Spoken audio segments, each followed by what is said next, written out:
आज का second class determinates का जो स्टार्ट कर रहे हैं, इसमें कुछ प्रॉपर्टीज जो इंपॉर्टेंट प्रॉपर्टीज रह गई तो उनको स्टार्ट कर रहे हैं। पहला है इसमें प्रोडक्ट ऑफ डिटर्मिनेट्स।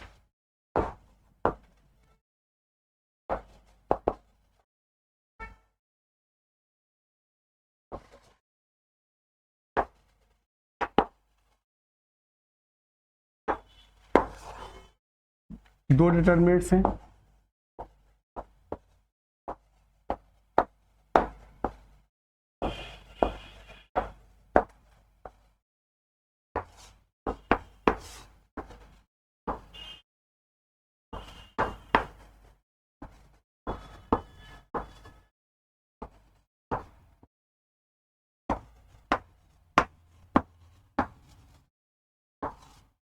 मल्टीप्लाई करेंगे इनको आपस में।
जो हमने मल्टीप्लाई किया हुआ है, मल्टीप्लाई में अलग तरीके से किया है, रो बाई रो किया है।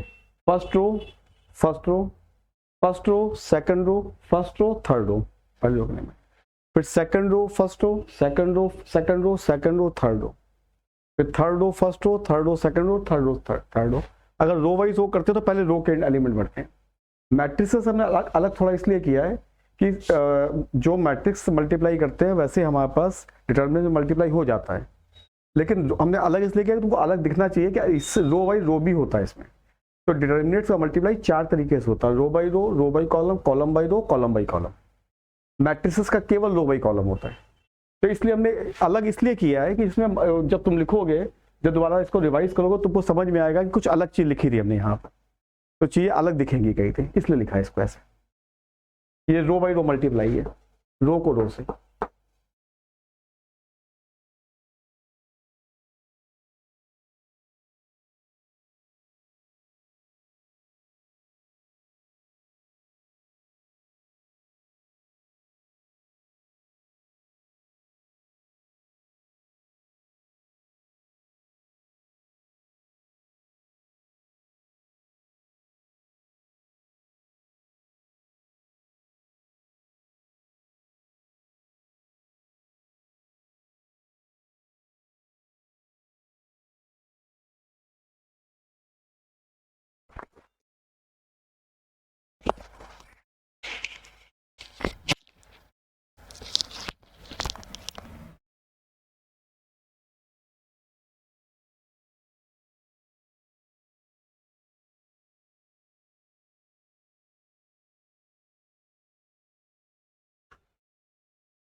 अब डिटरमिनेंट्स पे ये बता, रो बाई रो मल्टीप्लाई हो सकता है, रो बाई कॉलम मल्टीप्लाई हो सकता है,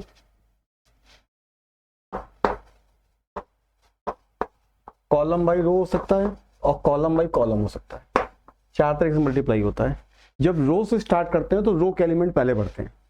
जैसे फर्स्ट रो को लिया, फर्स्ट रो लिया तो फर्स्ट एलिमेंट आएगा, फर्स्ट रो, सेकंड रो तो सेकंड, फर्स्ट रो।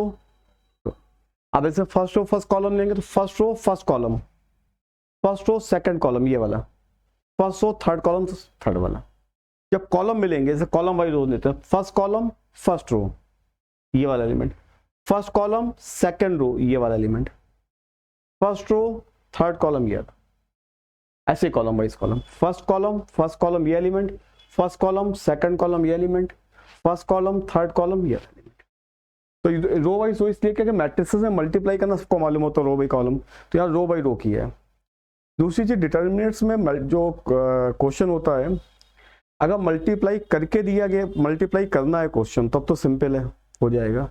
अगर कोई डिटर्मिनेंट्स मल्टीप्लाई दिया गया है, उसको अलग करना बहुत मुश्किल काम होता है।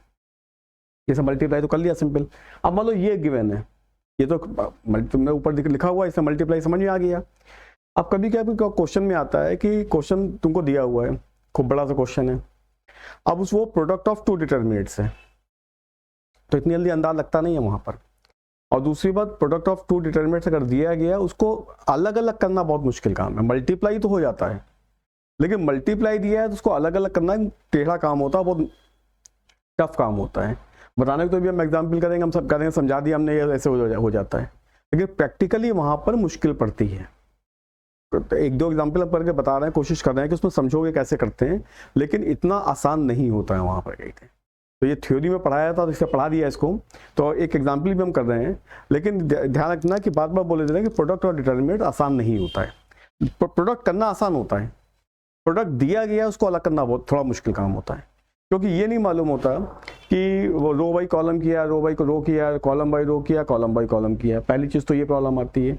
दूसरी, आईआईटी वाला करते क्या है कि जैसे इन दो रो को चेंज कर दिया, 2 कॉलम को चेंज कर दिया और माइनस बाहर ले लिया, इसके बाद मल्टीप्लाई कर दिया और माइनस से अंदर मल्टीप्लाई कर दिया, तो कैसे समझ में आएगा। तो ये मतलब जैसे सिंपल एग्जाम एनडीए वगैरह होते हैं, उनमें तो आसानी से निकल जाता है कहीं थे, लेकिन जब क्वेश्चंस आईआईटी के आते हैं, वहां पर इस टाइप की प्रॉब्लम्स बहुत ज़्यादा आती हैं। और समझ गए ना, इधर की 2 रो चेंज कर दी, इधर के 2 कॉलम चेंज कर दिए, अब मल्टीप्लाई कर दिया, समझ ही नहीं आया वहाँ कैसे क्या होता है। तो 1-2 क्वेश्चन हम करते हैं जो आसानी से सिमेट्री टाइप के हैं, ठीक है ना, लेकिन ये मत समझना कि इतने ही आसान होते हैं क्वेश्चंस। नोट हो गया ना ये।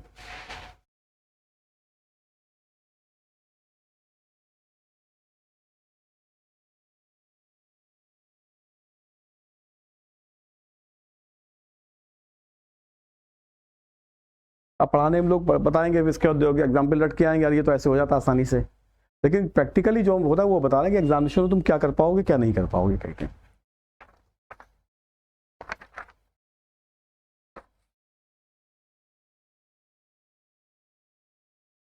क्वेश्चन है ऐसे, एग्जाम्पल है, एस के गिवन है alpha to the power K plus beta to the power K plus gamma to the power K. Value find out करनी है S0, S1, S2, S1, S2, S3, S2, S3, S4।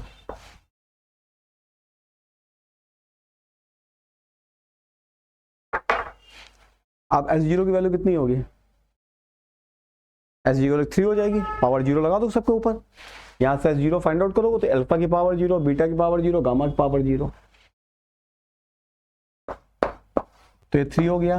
S1 हो जाएगा alpha plus beta plus gamma, ये हो जाएगा alpha square plus beta square plus gamma square, ये हो जाएगा alpha plus beta plus gamma, ये alpha square plus beta square plus gamma square, ये alpha cube plus beta cube plus gamma cube. Clear हो ना, इस सब कैसे कर रहे हैं। फिर S2 में लिखेंगे alpha square plus beta square plus gamma square alpha cube plus beta cube plus gamma cube, alpha to the power 4 beta to the power 4 plus gamma to the power.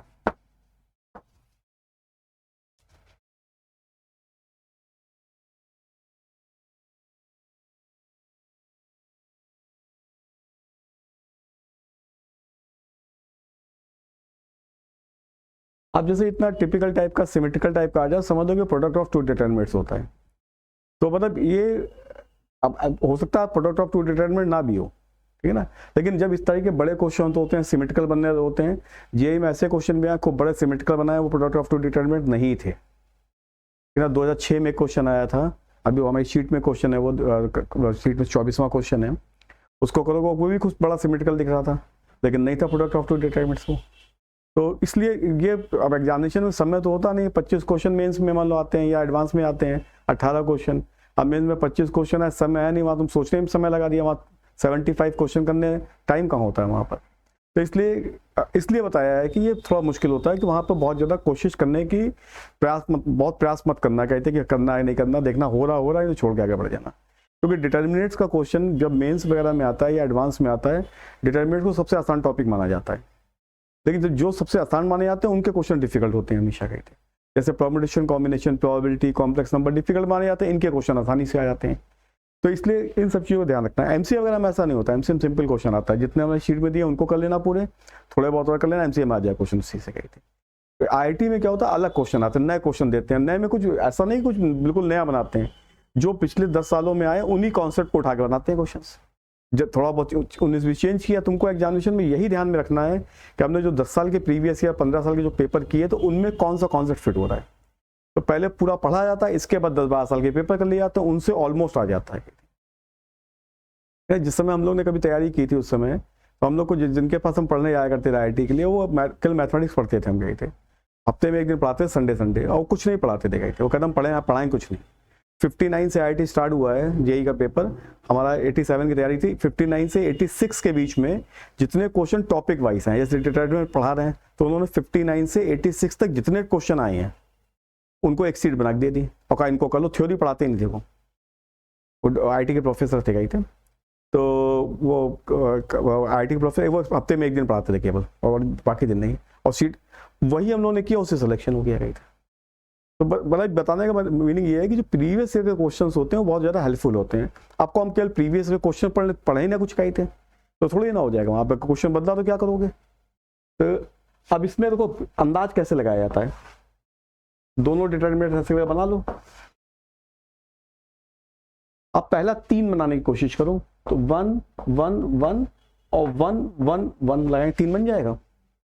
अब सेकंड अल्फा बीटा गामा, तो यहाँ alpha beta gamma लिख दो, 1 से alpha beta gamma बन जाएगा, row column करता है मल्टीप्लाई, रो कॉलम, इसके बाद alpha square beta square gamma square बना लो, थर्ड बन जाएगा। अब इसके बाद यहाँ अल्फा बीटा गामा लिख दो, तो अल्फा बीटा गामा पहला आ गया, alpha square beta square gamma square second, यहाँ पे alpha square beta square gamma लिख दो, बन गया पूरा। अब ये कोई इतनी आसानी से बन गया, वही हम लोग को बताया ना कि जो पढ़ा रहे और पढ़ाएंगे वो कह देंगे हमने आसानी से बना दिया, हमें तो याद था, कहीं थे ऐसे ही बनना, इसलिए बन गया ऐसे, कहीं थे, ये भी जेईई का क्वेश्चन है, कहीं थे। तो जो चीज़ हमें याद थी तो हमने फटाफट बना दिया। तुम लोग के लिए जब नए उसमें जाओगे तो इतना आसान थोड़ी ना होता, जब एग्जामिनेशन टेंशन होता है वहाँ पर। इसका तुमको लोग को कल बताया, लास्ट क्लास में बताया ही था, इसका सोल्यूशन क्या होता है, alpha minus beta, beta minus alpha, beta minus gamma, और गामा माइनस अल्फा, और इसका भी same, alpha minus beta, beta minus gamma, और गामा माइनस, मिला दोगे तो स्क्वायर हो जाएगा पूरा, अल्फा माइनस बीटा का whole square, beta minus gamma का होल स्क्वायर, और गामा माइनस अल्फा का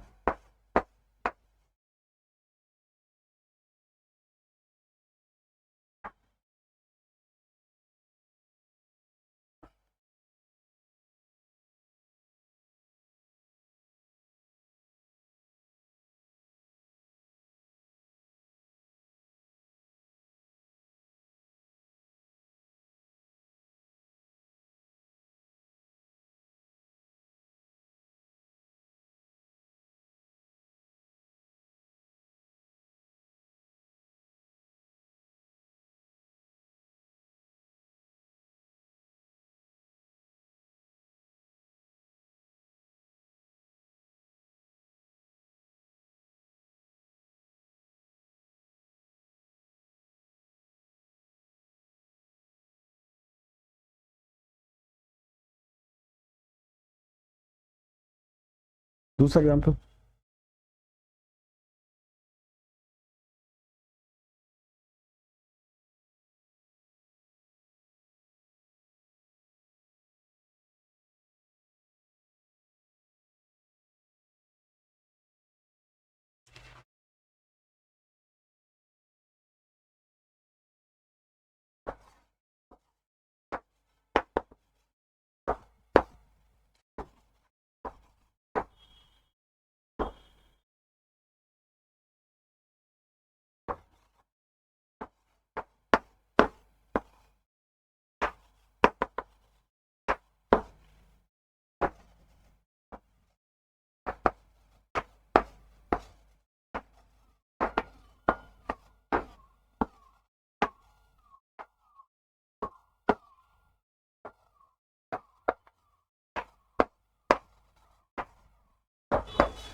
ये क्वेश्चन था। अब इसमें इसको ओपन कर लो पहले,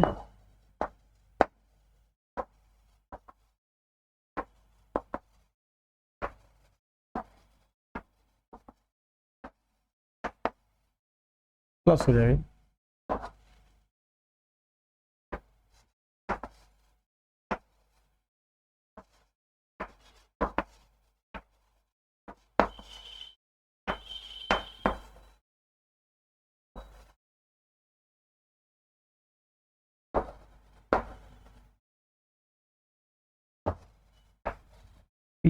पी है पहला,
पूरा ओपन हो गया। अब ये प्रोडक्ट ऑफ टू डिटरमिनेंट्स बन रहा है।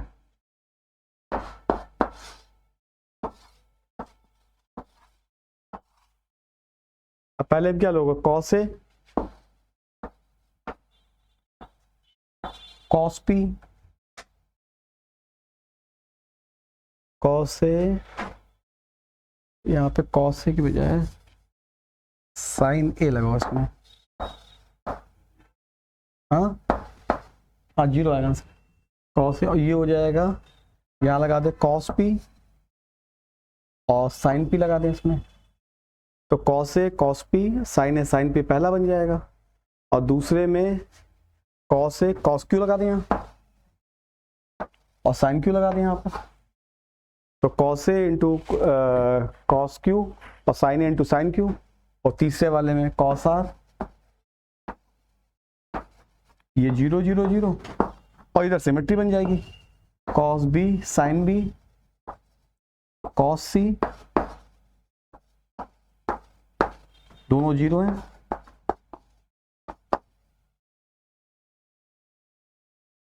ये जेई का 94 का क्वेश्चन है, उस समय एक ही पेपर हुआ करता था, प्री मेंस एडवांस नहीं होता, तो मान लो एडवांस का ही सवाल था ये, इसकी वैल्यू जीरो हो गई। ये वैसे भी हो रहा था क्वेश्चन, करना चाहो तो C1 minus C2 R1 minus R2 करके cos A minus cos B का formula, cos A minus cos B sign A minus sine B, ऐसा फार्मूला लगा के भी हो रहा था। ये बहुत मुश्किल हो रहा था क्वेश्चन, ये एक्चुअली ये था, एक्सपेंड करके भी हो रहा था, लेकिन एक्सपेंड करके करोगे तो 1 घंटे में एक ही सवाल होगा, प्लस माइनस करके कर लो तो हो जाता है जल्दी, बहुत जल्दी नहीं होता, लेकिन वो भी हो जाता है। ऐसे C1 माइनस C2 करेंगे तो कॉस ए माइनस कॉस बी लगा देंगे, इसको मल्टीप्लाई इधर माइनस कर देंगे, C1 माइनस कॉस सी माइनस कॉस डी फिर से लगा देंगे, उससे भी हो रहा था, लेकिन उससे बहुत बड़ा हो रहा है क्वेश्चन। तो एक्चुअली हमने कहा ना कि जब देखो बहुत सारी सिमेट्री टाइप बन जाए तो normally product of two determinants होता है। अब ये बनाना, अब जैसे थोड़ी बहुत प्रैक्टिस करो तो समझ में आ जाएगा बनाना कैसे।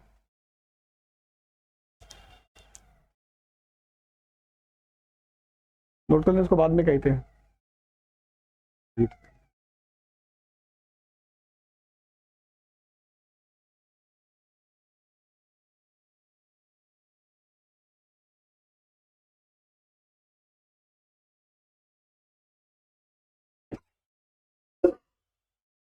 नोट हो गया ना।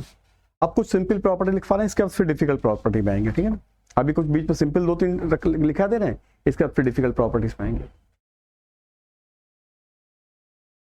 तो प्रोडक्ट ऑफ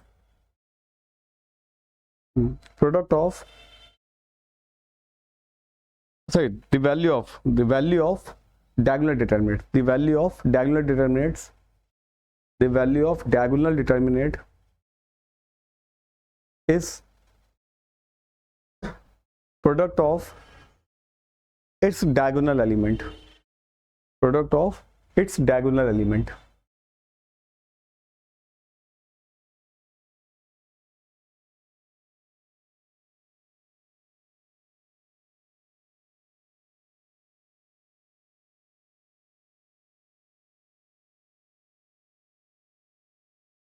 जैसे डायगोनल डिटरमिनेंट्स हैं A00 0 B0 0 0 C। Diagonal determinants का मतलब होता है बाकी सारे एलिमेंट जीरो, केवल डायगोनल के एलिमेंट बचेंगे।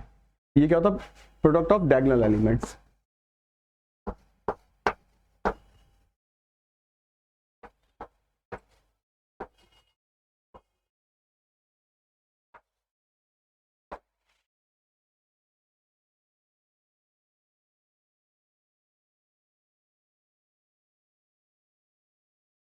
अब ऑब्वियस है कि ये क्वेश्चन अगर आएगा तो तुमको प्रॉपर्टी ना मालूम हो तो एक्सपेंड करके लिख दोगे, वहां पे प्रूफ तो तुम्हें पूछा नहीं आता ऑब्जेक्टिव में। क्वेश्चन इस टाइप से आता है।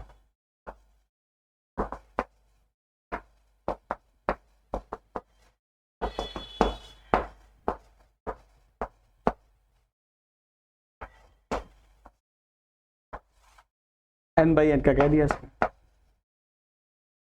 तब क्या इसका आंसर हो जाएगा, n हो जाएगा ना पूरा। मैंने तो मतलब क्वेश्चन ऐसा छोटा दिया जाएगा तो ऑब्वियस एक्सपेंड करके कर लोगे, जरूरत ही क्या प्रॉपर्टी लगाने की। तो क्वेश्चन थोड़े बड़े दिए जाते हैं। अब इसी में जैसे कहते हैं यहाँ पे 5/5 कर दिया तो -1 आंसर आ जाएगा, 6/6 कर दिया तो प्लस आंसर आ जाएगा। तो क्वेश्चन इस टाइप से दिया जाता है। कभी कभी यहाँ -2 लगा दिया या +2 लगा दिया तो उसके अकॉर्डिंगली आ जाते हैं कहीं पे। तो क्वेश्चन जो होते हैं बड़े आते हैं, छोटे प्रॉपर्टी छोटे क्वेश्चन बताते हैं, लेकिन क्वेश्चन जो होते हैं बड़े लगे होते हैं।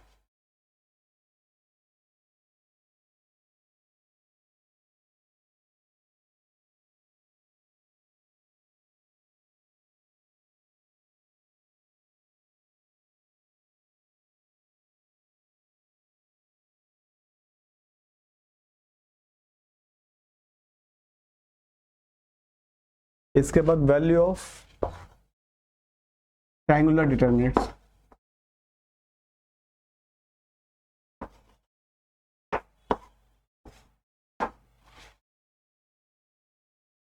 एक्चुअली क्या है, ये ट्रायंगुलर वगैरह सब जो है ये मैट्रिसेस के कॉन्सेप्ट्स हैं, लेकिन यहाँ पे इसलिए पढ़ाते हैं कि इससे पढ़ाने से हमको मैट्रिसेस में थोड़ी आसानी मिल जाती है करने में। इसमें दो होती है, एक अपर ट्रायंगुलर,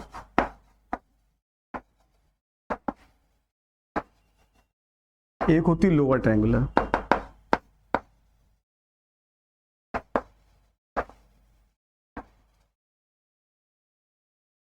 अपर ट्रायंगुलर में क्या होता है,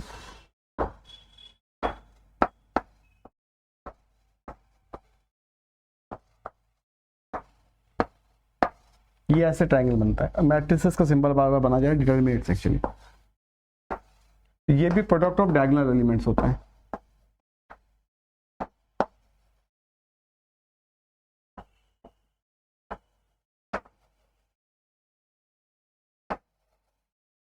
लोअर ट्रायंगुलर या अपर ट्रायंगुलर थी।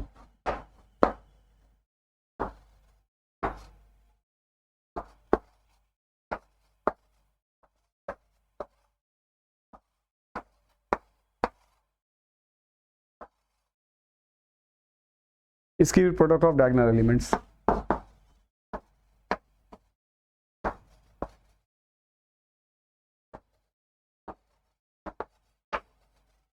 इसमें बड़े सवाल आते हैं, 3x3 के नहीं आते हैं, बड़े सवाल आते हैं, क्योंकि अगर छोटे सवाल आए तो फिर करने को मतलब ही नहीं रह जाता।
Next property, value of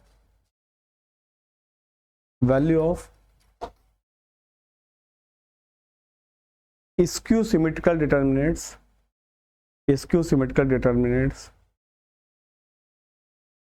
of odd order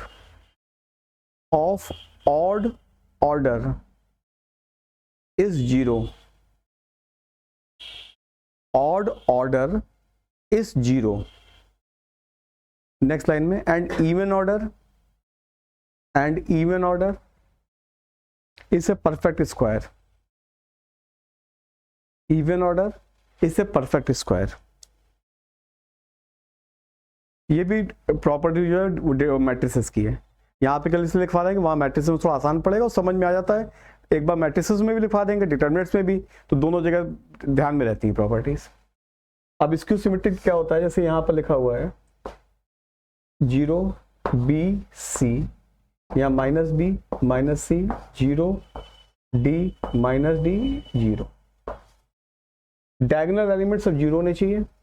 principal diagonal element, ध्यान रखना जो भी प्रॉपर्टी लिखवाते हैं वो प्रिंसिपल डायगोनल के लिए होती है। जैसे अभी हमने वो लिखा था वैल्यू ऑफ डायगोनल डिटरमिनेंट, वो भी प्रिंसिपल, ये प्रिंसिपल डायगोनल बोली जाती है, इधर वाली डायगोनल बोली जाती है, डायगोनल बोली जाती है।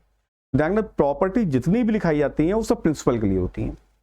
तो प्रिंसिपल डायगोनल 0 होते हैं, और इसको अगर हम मिरर इमेज देखेंगे तो सेम एलिमेंट पे जाता है अपोजिट साइन के साथ। मतलब बी के साथ, अगर इसको पलटेंगे ऐसे करके तो बी के साथ जाएगा तो नेगेटिव आ जाएगा, सी के साथ जाएगा नेगेटिव आ जाएगा, डी के साथ जाएगा नेगेटिव आ जाएगा। या ये कह सकते हो रो कॉलम चेंज करेंगे तो सभी एलिमेंट में माइनस का साइन, मतलब अपोजिट साइन हो जाएगा। माइनस प्लस तो नहीं बोल सकते, ऐसे यहाँ प्लस लिख दे तो यहाँ माइनस हो जाएगा। तो मतलब ये नहीं कि एक साइड में सारे माइनस होंगे, मतलब यहाँ से प्लस हटा दो, यहाँ माइनस हटा दो, यहाँ माइनस, अपोजिट साइन। तो इसकी वैल्यू क्या हो जाएगी, अगर ऑर्डर जो है इसका 5/5 या 3/3 है तो 0। अब जैसे क्वेश्चन जो एग्जामिनेशन में आया था वो हम लिख रहे हैं यहाँ पर, थोड़ा सा डिजिट इधर उधर हो सकते हैं उसके।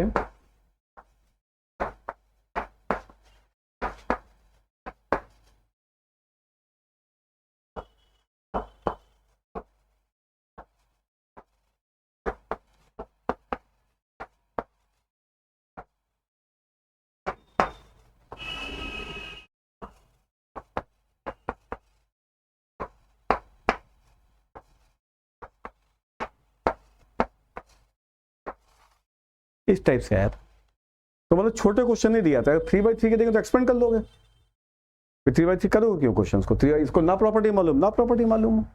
अब इस टाइप का ये भी क्वेश्चन, अब एग्जैक्टली तो नहीं कह सकते जेई का क्वेश्चन है कि एमसीए का है, लेकिन ये भी एग्जामिनेशन क्वेश्चन है। डिजिट का हमारा कहने का मतलब है डिजिट दूसरे हो सकते हैं। तो अब ये डायगोनल 0 हो गए और सब अपोजिट है, और 5/5 का है ऑड ऑर्डर।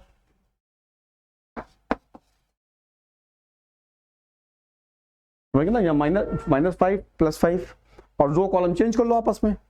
पहली रो 0 -5 -4 -3 -2 है, पहला कॉलम बनाएंगे 0 5 4 3 2। The value of this determinant is 0.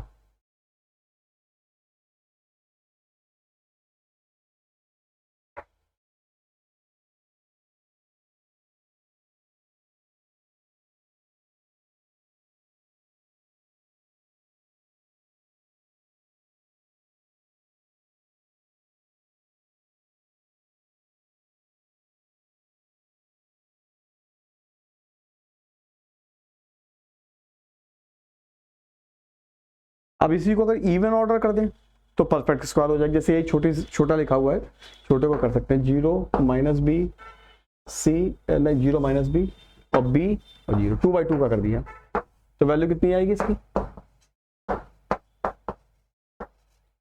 B square आ गया। तो इसे परफेक्ट स्क्वायर। तो अगर इवन ऑर्डर की होती है तो परफेक्ट स्क्वायर आता है, ऑड ऑर्डर की है तो हमेशा कहता है 0 आएगा।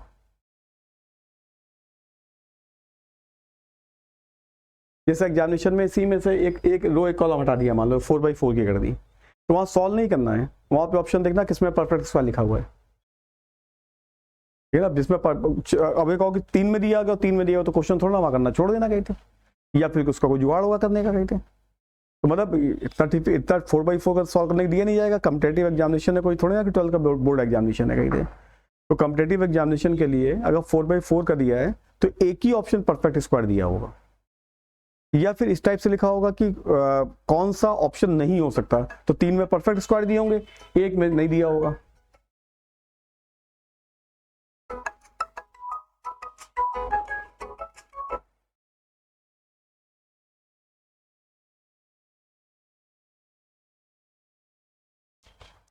अब इसमें एक चीज और ध्यान देना कहीं थे, क्योंकि कभी कभी वैसे बहुत ज्यादा इंपॉर्टेंट नहीं है, यहाँ पे परफेक्ट स्क्वायर कभी कभी समझ में नहीं आता। जैसे मान लो बी की जगह √2 लिख दिया जाए तो आंसर 2 आ जाएगा, और कैसे समझो वहां परफेक्ट स्क्वायर। तो ये मान के चलो कि जब ये इस टाइप, मतलब यहाँ तो 0 होता है, कुछ भी लिख दो वहां पर। जब इवन ऑर्डर का होता है तो ये मान के चलना कि सारी एंट्री इंटीजर्स हैं। अगर सभी एंट्री इंटीजर्स हैं तब परफेक्ट स्क्वायर बनता है। कहते नॉर्मली प्रॉपर्टी में लोग ये नहीं लिखवाते हैं, बता देते हैं साथ में। यहाँ तुम्हारे सामने एग्जाम्पल है, अगर बी की वैल्यू √2 लिख दोगे तो कैसे पहचानोगे परफेक्ट स्क्वायर है, √2 का स्क्वायर आए। प्रॉपर्टी गलत नहीं है, √2 का स्क्वायर आ गया लेकिन तुमको ऑप्शन में कैसे पहचानोगे। तो ये जो हम जब पढ़ा इस प्रॉपर्टी को बताते हैं, साथ में ये भी बता देते हैं कि अगर तुमको परफेक्ट स्क्वायर तब दिखेगा जब वो सारी एंट्री इंटीजर्स हो, ठीक है ना। प्रॉपर्टी गलत नहीं है, √2 भी लिखो तो √2 का स्क्वायर है, और √2 का स्क्वायर 2 होता, कैसे समझ में आएगा कि ये परफेक्ट स्क्वायर है। तो वो एंट्री इंटीजर्स होनी चाहिए। नेक्स्ट प्रॉपर्टी, इस टाइप के क्वेश्चन बहुत एग्जाम में पूछे गए हैं। बड़े बड़े क्वेश्चन पूछते हैं, 5/5 का लगा दिया, 7/7 का लगा दिया, इस टाइप से लगाते हैं क्वेश्चन। 3/3 का लगाएंगे नहीं, 3/3 का तो आप एक्सपेंड करके निकाल लोगे।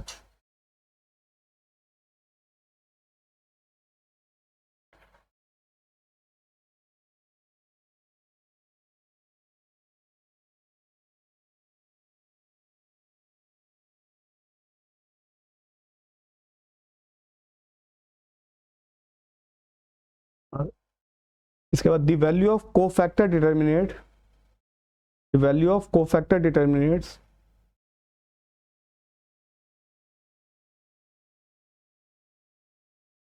is equal to value of cofactor determinates, value of cofactor determinates is equal to value of determinates to the power nth order of determinant।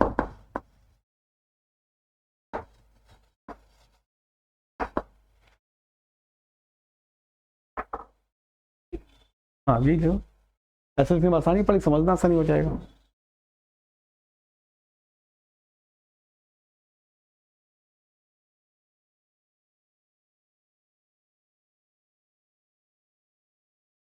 इसको भी एक एग्जाम्पल से कर रहे हैं, थोड़ा सा बड़ा एग्जाम्पल हो जाता है वो, जो हम एग्जाम्पल लिखने जा रहे हैं उस एग्जाम्पल की जरूरत नहीं है, लेकिन इसलिए कि बाद में कभी रिवाइज करोगे तो चीजें समझ में आएगी क्या लिखा हुआ उसकी जगह। जैसे एक डिटर्मिनेट सही है,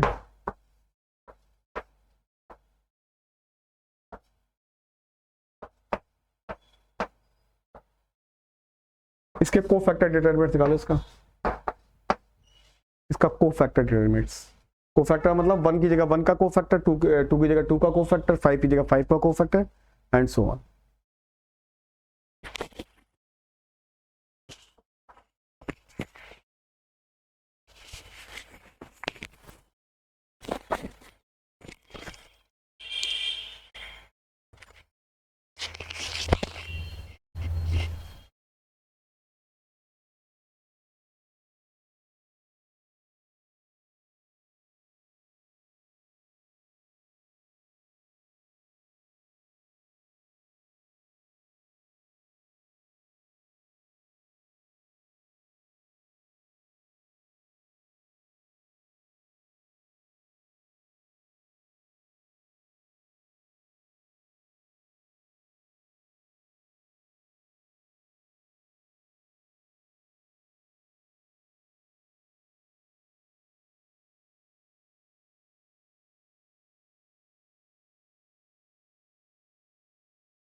-7 19 ये नहीं है, -130 -0 -5 मेरा आ रहा है -7 -7 16, फिर जी दूसरी रो है 4 8 -7, तीसरी है -3 7 -7।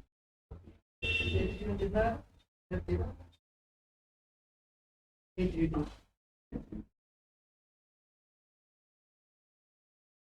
टेबल का ये है ना।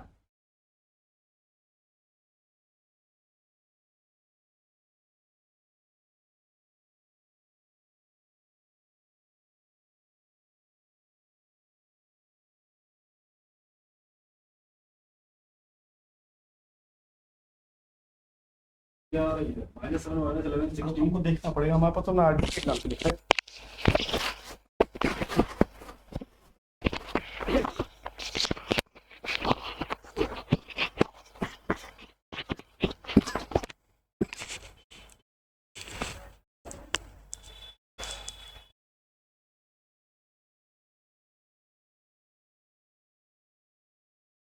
नहीं नहीं, उससे मल्टीप्लाई बोला, वो कोफैक्टर के साथ मल्टीप्लाई करेंगे, एलिमेंट नहीं।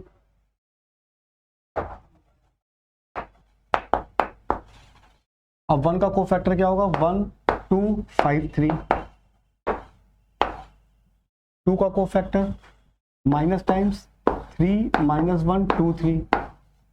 देखते ना, कोई गलत हो तो बोल देना कहीं थे। हाँ, 5 का कोफैक्टर 3 1 -1 5। इसके बाद इस वाले 3 का कोफैक्टर 2 5 5 3। 2 5 5 3। कोफैक्टर निगेटिव होता है, निगेटिव। 1 का कोफैक्टर 1 5 -1 3। इसके बाद 2 का कोफैक्टर 1 2 -1 5 विद नेगेटिव साइन। इसके बाद इस -1 का कोफैक्टर -1 का 2 5 1 2। इसका कोफैक्टर -5 का कोफैक्टर 5 का कोफैक्टर 1 3 5 2। हाँ, 5 का कोफैक्टर लिखेंगे तो 1 5 का लिखोगे तो ऐसे कट जाएगा 5। 3 का कोफैक्टर हो जाएगा, 3 का कटेगा तो 1 2 3 1। ठीक है ना? ये पूरा कैलकुलेट करके बताओ कितना, ये वैल्यू कितनी है बोल दोगे। -7 -11 16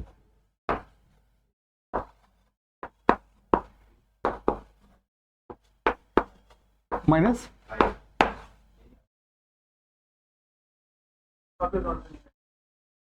चेक कर लेना एक बार कहते हैं, क्योंकि जो प्रॉपर्टी बतानी है वो गड़बड़ हो जाएगी। अब इसकी वैल्यू निकालो, इस डिटरमिनेंट्स की, इस डिटरमिनेंट की वैल्यू।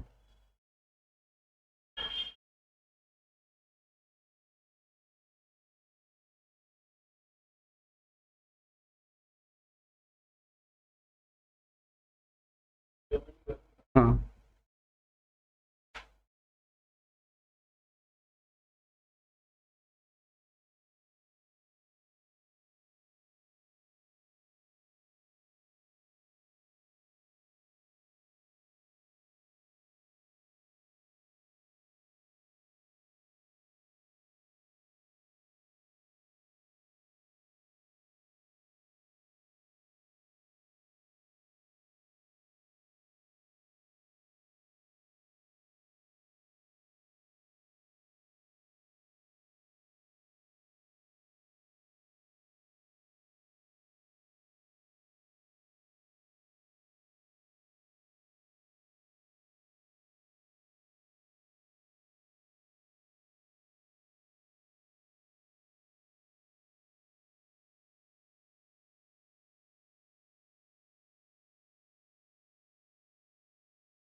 हाँ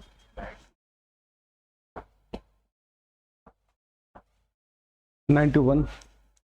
इसकी ए की वैल्यू निकालो जो डिटरमिनेंट दिया था।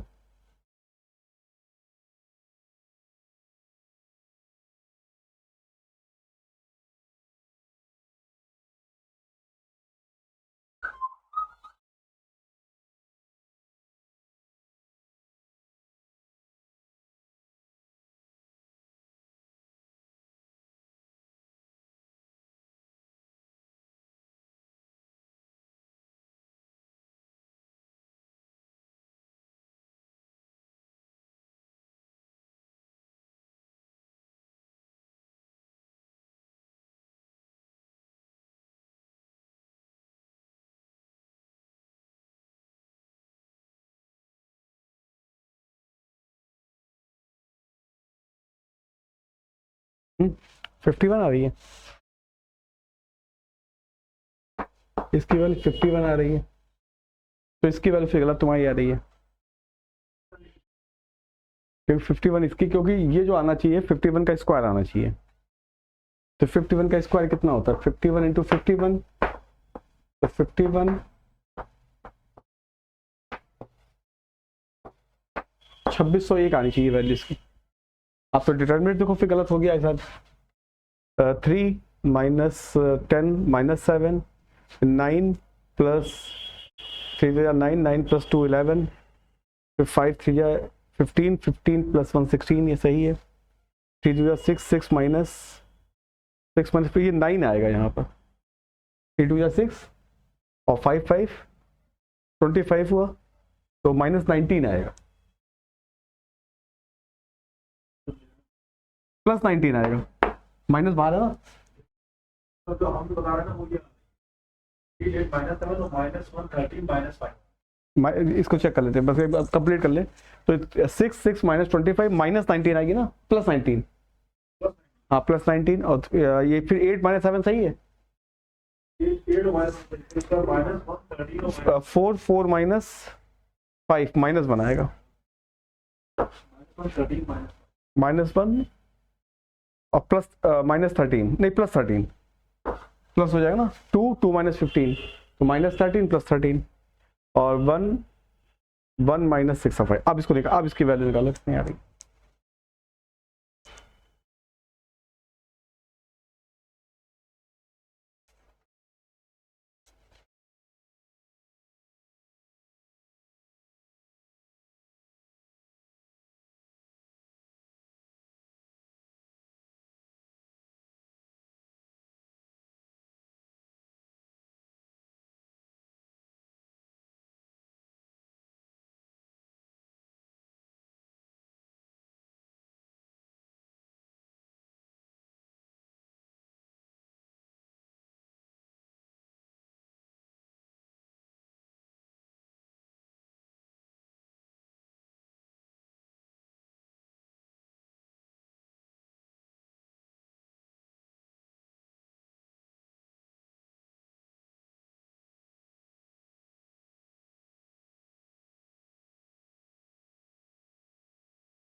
हाँ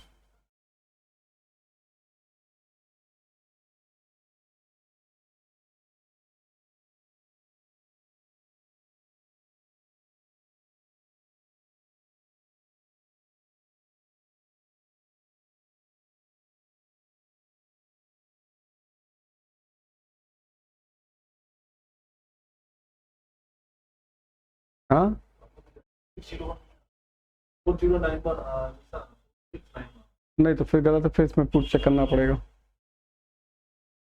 मतलब 51 का स्क्वायर आता हाँ 51 का स्क्वायर आएगा।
तो ऐसा ही लिखा है, डिटरमिनेंट कोफैक्टर डिटरमिनेंट सही बना हुआ है।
आ तो रही 2601, देखो पूरा कैलकुलेशन गई थी, जो प्रॉपर्टी है कहते आनी है तो हम इसलिए करवा रहे तुम लोग थोड़ा समझ में आ जाए। देखो कैलकुलेशन में कहाँ गलती, कोई गलती तो है नहीं कैलकुलेशन, अब तुम लोग अपनी कैलकुलेशन चेक करो, वो तो हम इसलिए नहीं करते, तुम लोग कर लो, गए थे हमने कैलकुलेशन कर दी पूरी। देख लो कैलकुलेशन पूरी की हुई है, गए थे 2641।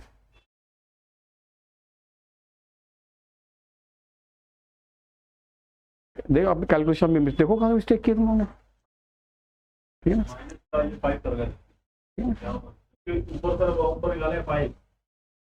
ठीक है ना। एग्जामिनेशन में सब नहीं करना है, ये हमने इसलिए किया, समय थोड़ा लग गया इसमें गए थे, क्योंकि हम अगर तुम लोगों ने भी थोड़ा माइनस प्लस की गलती कर दी। एग्जामिनेशन में कैसे क्वेश्चन आता है, the value of cofactor determinants of order 4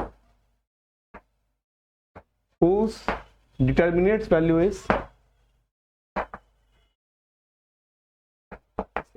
ऐसे क्वेश्चन आता है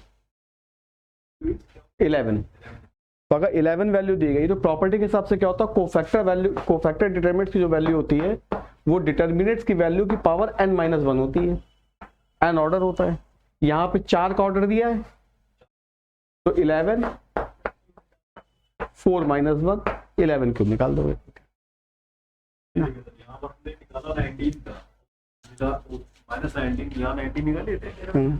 -19 करके फिर कैलकुलेट। अच्छा समझ गया ना इसको। तो ये करना नहीं हमको, हमने पूरा ये पूरा प्रोसेस किया है, ये समय लगा इसमें, इसलिए किया कि समझ में आए। अगर हम केवल इतना बता देते तो प्रॉपर्टी समझ में नहीं आती, एग्जामिनेशन में होती ही नहीं, वहां भूल जाते हो, गए थे। हाँ तो ये प्रॉपर्टी इसमें कहते हैं, इसमें इस प्रॉपर्टी मैट्रिसेस में इसका एक्सटेंशन है। मैट्रिसेस में क्या होता है, जैसे यहाँ कोफैक्टर एक बार लिखा है, कोफैक्टर 2 बार लिख दिया, तो यहाँ पे n-1 की पावर k जितनी बार कोफैक्टर आएगा, तो मैट्रिसेस में इसी का एक्सटेंशन हो जाता है वहां पर। तो इसलिए ये प्रॉपर्टी बहुत इंपॉर्टेंट है, और इस प्रॉपर्टी के क्वेश्चन मैट्रिसेस में बनते हैं। मतलब अभी अब जब मैट्रिसेस शीट देंगे उसमें 3 क्वेश्चन है इसके। तो मैट्रिसेस में क्या होता है, इस टाइप से लिखते हैं, वहां पे एडजॉइंट लिखते हैं। एडजॉइंट है, इसका determinants is equal to determinant to the power n-1 whole to the power k होता है। यहाँ k बार एडजॉइंट आया होता है, k टाइम्स। तो प्रॉपर्टी लिखवाएंगे मैट्रिसेस में। तो के एडजॉइंट का मतलब वही कोफैक्टर होता है, बस एडजॉइंट में क्या होता है, कोफैक्टर का ट्रांसपोज कर देते हैं। तो ये अगर इसी में हम कोफैक्टर लिख दें तो कोफैक्टर हो जाएगा, क्योंकि डिटर्मिनेंट्स में रो कॉलम चेंज करने बदलती नहीं वैल्यू। तो यहाँ पे हम कोफैक्टर, यहाँ पे इसलिए नहीं लिखवा दें कि वो प्रॉपर्टी मैट्रिसेस में चलती है। तो यहाँ भी अगर 2 बार कोफैक्टर लिख देंगे तो यहाँ पे n-1 टू द पावर 2 हो जाएगा, यानी 3 का स्क्वायर 9, 11 की पावर 9। ये प्रॉपर्टी इसलिए लिखवाई थी कि इसकी प्रॉपर्टीज की जो इंपॉर्टेंस है मैट्रिक्स में बहुत ज्यादा है कहते हैं। ये सब निकालना नहीं पड़ेगा एग्जाम से, कुछ नहीं करना कहते। अगर भाई पहली बात तो निकालना ही नहीं है, निकालने का छोड़ देना कहते हैं। इतना बड़ा क्वेश्चन कहाँ कर पाओगे, और जब यहाँ क्लास में बैठ के कर रहे हो तब नहीं सही पूरा कर पाए, तुम्हारा एग्जामिनेशन हॉल में तो इतना टेंशन होता, वहाँ कैसे हो जाए क्वेश्चन। तो हमने पहले बताया ये केवल करवाना हमारा एक रीजन था, इस प्रॉपर्टी को प्रॉपर समझाना कहते। वो अभी लिखवाएंगे मैट्रिसेस में, मतलब एडजॉइंट अगर एडजॉइंट के बार लिखा है तो उसकी डिटर्मिनेंट वैल्यू का निकालेंगे। तो डिटर्मिनेंट की value, determinants value n-1 whole to the power k, n order of matrix है और k कितनी बार एडजॉइंट आया है।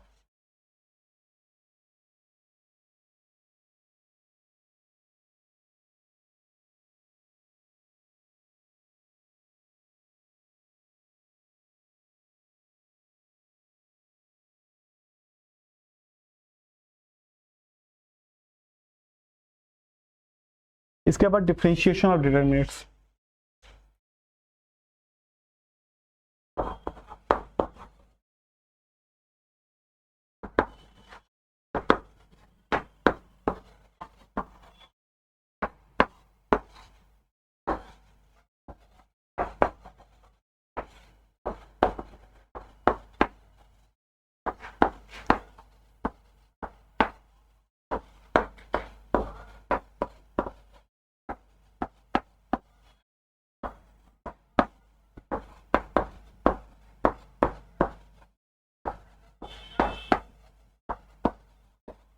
याद ना ये सब f1 fx gx hx ये सब 9 की 9 फंक्शन हैं x के, मतलब ये f1 का कोई मतलब नहीं कि कोई कांस्टेंट है या कोई वैल्यू है कहते, अलग फंक्शन है। f g h m n q ऐसे भी लिख सकते थे, लेकिन उससे क्या होता है कि बहुत सारे नोटेशन देखने में अजीब सा लगता है क्वेश्चन। अब इसमें क्या पहले पहली रो का डिफरेंशिएशन कर देंगे।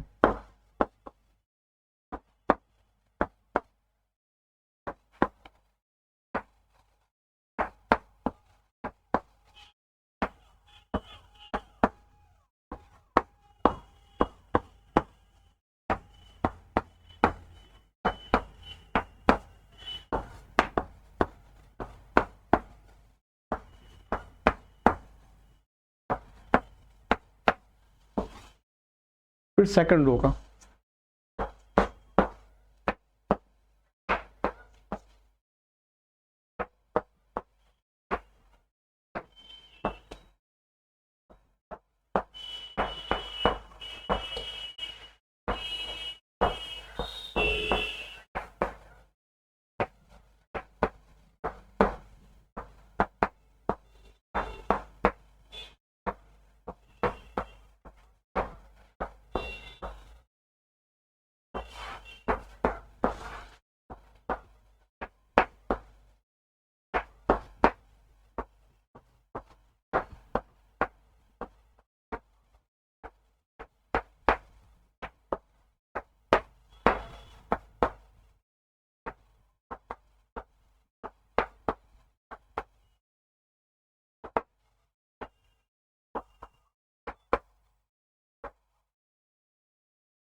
फर्स्ट रो का करेंगे पहले, फिर सेकंड रो का, फिर थर्ड रो का।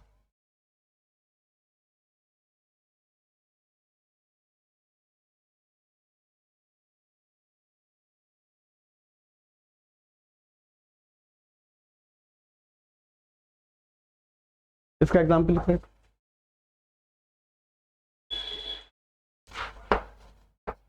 Find dy by dx of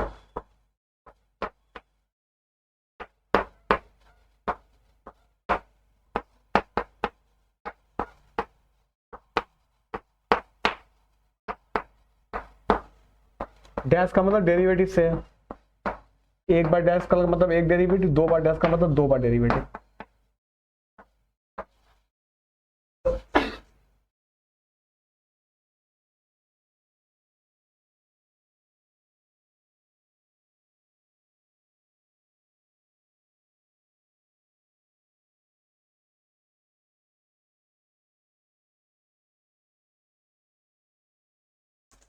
zero गलत, यही तो गड़बड़, यही तो गड़बड़ होती है। लास्ट वाले में हाँ हाँ, यही एग्जाम से, ये भी यही का क्वेश्चन है, इसमें भी यही गलती होती है आखिरी में।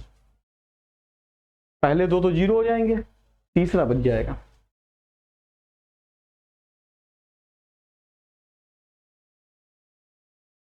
को डिफरेंशिएट करोगे तो पहला F dash X, G dash X, H dash X, F dash X, G dash X, H dash X, F double dash X, G double dash x,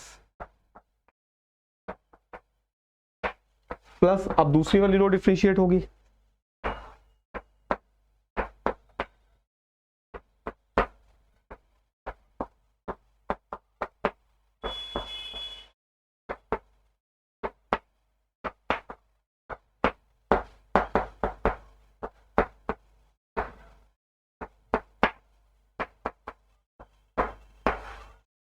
और फिर तीसरी।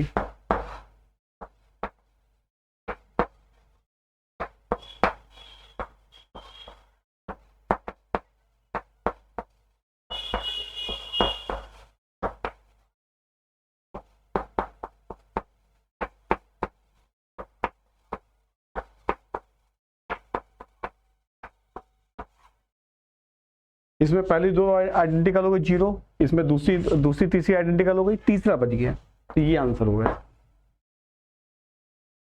ये आंसर जिस समय जेई में पूछा था उसमें फिलिंग द ब्लैंक्स में आया था ये। मतलब आज जैसे फिलिंग द ब्लैंक्स नहीं होते, उसमें केवल हमको लिखना, डिजिट लिखना है। पहले सब्जेक्टिव पेपर हुआ करता था तो एक सेक्शन होता था ऑब्जेक्टिव, फिर मोर देन वन, इसके बाद फिलिंग द ब्लैंक्स, फिर सब्जेक्टिव, ऐसे आते थे। फिर फिलिंग द ब्लैंक्स में आया था।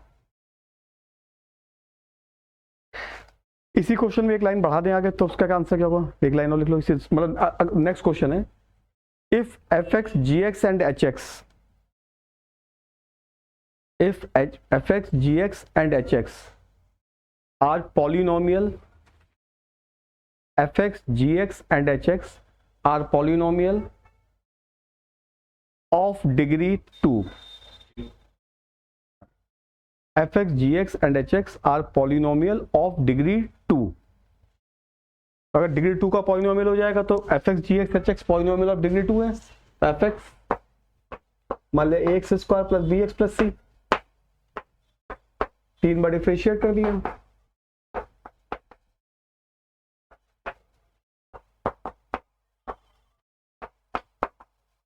और तीसरी बार करेंगे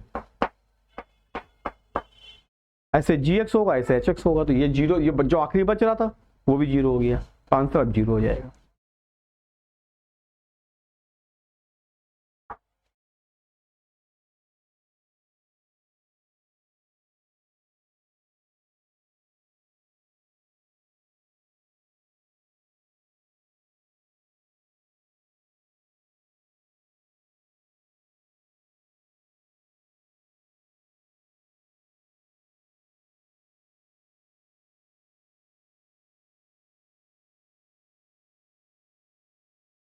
नेक्स्ट प्रॉपर्टी देखो,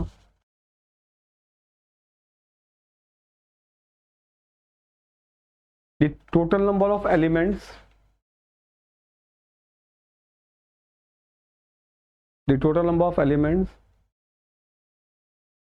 of an nth order determinate of nth order determinate is n square। क्या ये प्रॉपर्टी का बहुत मीनिंग नहीं है, इसको लिखवाया इसलिए कि अगली प्रॉपर्टी जो लिखवानी है उससे मीनिंग हो रहा है इसका कहीं। The number of expressions of nth determinate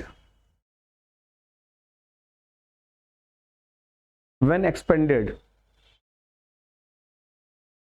when expanded is n factorial, is n factorial। ये इसलिए लिखवाया, पहली वाली प्रॉपर्टी लिखवाने का रीजन इस सेकंड वाली प्रॉपर्टी को था।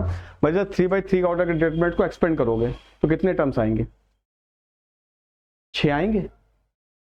इसको इससे मल्टीप्लाई करेंगे, जैसे यही लिखा हुआ मान लो, एफ एक्स ब्रैकेट में क्या है, G X H dash X minus G double dash X H double dash X, G double dash X. मतलब केवल एक्सपेंड नहीं करना, हम बस बता देंगे ऐसे। फिर एक एक्सपेंशन आएगा, फिर एक एक्सपेंशन आएगा, तो यहां से 2 आएंगे, ये मल्टीप्लाई हो जाएगा अंदर, एक ये मल्टीप्लाई अंदर 2, 2 यहां से, 2 यहां से, 2 यहां से, तो 3 ऑर्डर का है, 4 ऑर्डर का 24। इस टाइप का क्वेश्चन हमको एग्जैक्ट ध्यान नहीं आ रहा किस एग्जामिनेशन में पूछा गया था, ये भी पूछा गया था, उसमें 4 ऑर्डर का दिया था, तो 4 फैक्टोरियल नहीं 24 आंसर था उसमें। तो नंबर ऑफ एक्सप्रेशन जब एक्सपेंड करेंगे तो कितने टर्म आएंगे, कैलकुलेट करने के बाद तो सब घटपिट के कम हो जाएंगे, लेकिन स्टार्टिंग में कितने आएंगे, n factorial.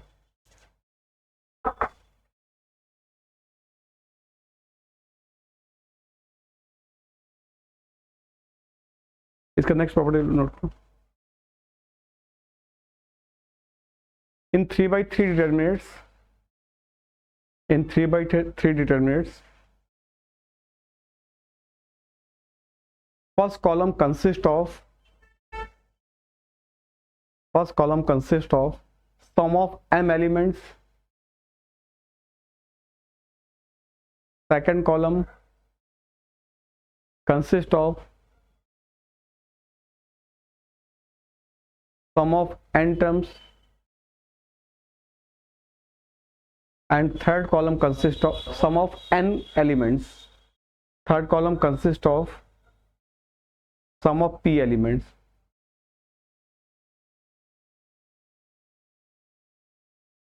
Then this determinant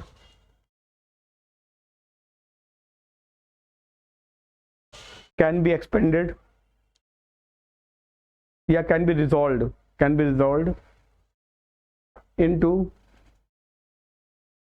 m into n into p determinants, m into n into p determinants।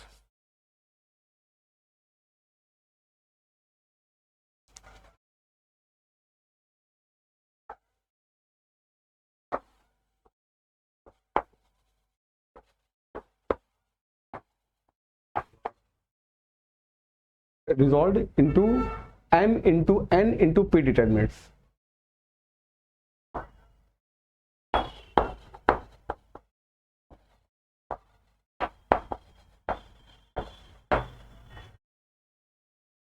ये कितने भाग में होगा, पहले कॉलम में 2 एलिमेंट्स हैं, 2 into 1 into 1, इसमें सम ऑफ 2 एलिमेंट्स है, तो 2 एलिमेंट्स into 1 into 1 या 2 डिटरमिनेंट्स में।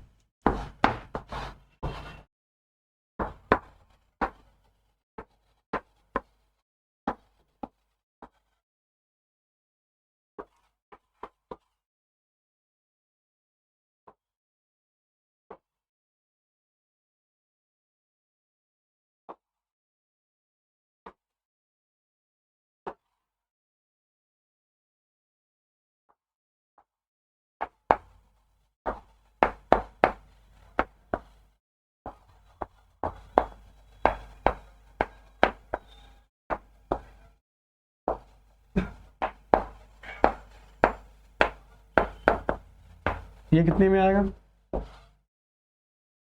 4 में।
ये कितने भागों में ब्रेक होगा?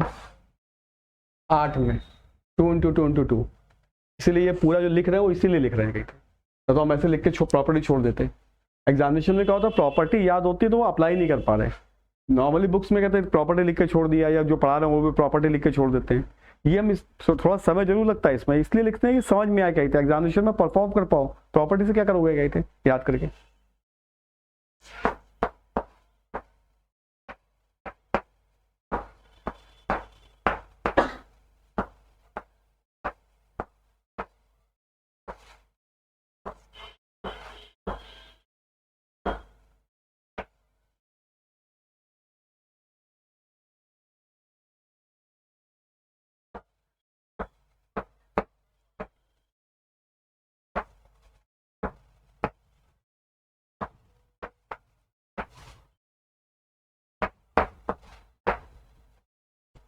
को ऐसे में कंफ्यूज।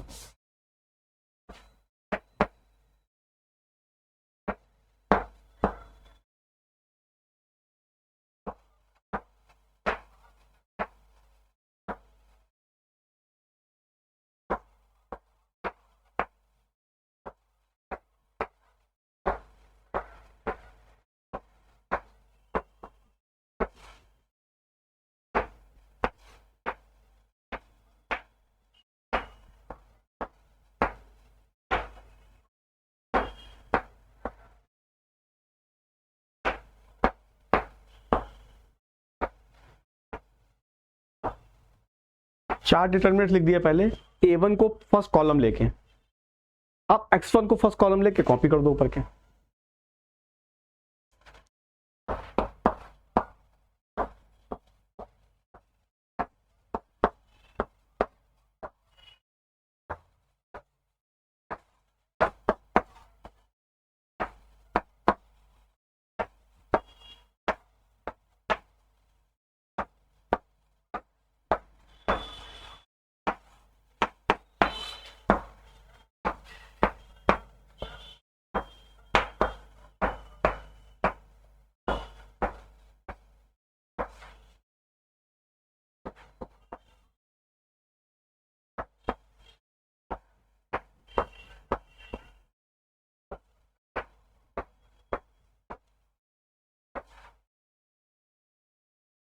तो बिल्कुल सिस्टमेटिक ना, पहले A1 लेके चारों, फिर X1 लेके, अगर आर्बिट्री लिखोगे तो भूल जाओगे बीच में कोई ना कोई।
अब इसमें मतलब जब एग्जामिनेशन में क्वेश्चन होता है तो जरूरी नहीं सारे में एलिमेंट लिखे हों, यहाँ हो सकता है A1 X1 या A2 A3 लिखा हो तो आगे 0 0 हो जाएगा।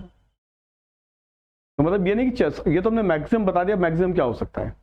बाकी कहते यहाँ पे इधर A1 हो सकता है, A1 प्लस यहाँ X1 लिखा हो, यहाँ B1 प्लस Y2 लिखा हो, यहाँ C1 प्लस Z3 लिखा हो। तो पहले तो हम लोग ये सम ऑफ डिटरमिनेंट की फॉर्म में लिखने की कोशिश ही नहीं करते, क्योंकि इससे क्वेश्चन बड़ा हो जाता है। लेकिन अब जैसे तुम लोग बुक में प्रैक्टिस करोगे तो ऐसे क्वेश्चन मिल जाएंगे उसमें।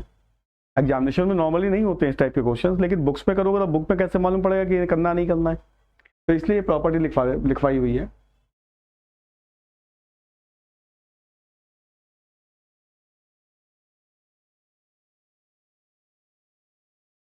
तो इसको इस क्लास को भी यहीं पे कंप्लीट कर रहे हैं। एक क्लास का और करेंगे, उसमें कुछ इंपॉर्टेंट एग्जाम्पल्स करवाने हैं, क्योंकि अभी इंपॉर्टेंट एग्जाम्पल पूरे छूटे हुए हैं कहीं। तो अब एक क्लास और करेंगे जिसमें कुछ इंपॉर्टेंट एग्जाम्पल्स करेंगे।